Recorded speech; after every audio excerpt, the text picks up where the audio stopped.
Que s'est-il passé samedi dans cet hôtel new-yorkais, inculpé d'agression sexuelle, de séquestration de personnes et de tentative de viol sur une femme de chambre, accusation passible de 20 ans de prison?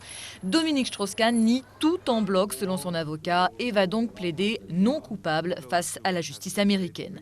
Le directeur du FMI aura passé près de 24 heures en garde à vue dans ce commissariat de Harlem après avoir été arrêté samedi à bord d'un avion Air France qui s'apprêtait à décoller pour Paris.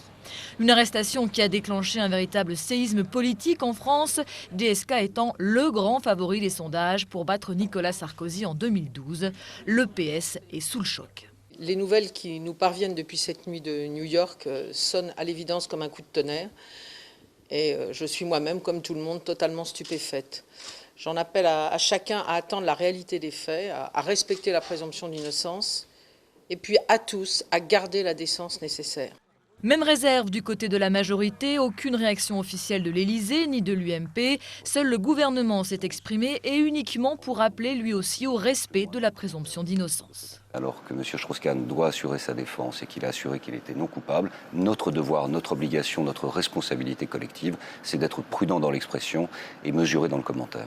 Silencieuse depuis l'arrestation de son mari, Anne Sinclair a publié un communiqué dimanche affirmant qu'elle ne croyait pas une seule seconde aux accusations qui sont portées contre lui.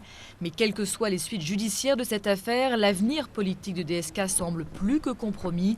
Les primaires au PS en octobre prochain et la présidentielle de 2012 risquent fort de se jouer sans lui.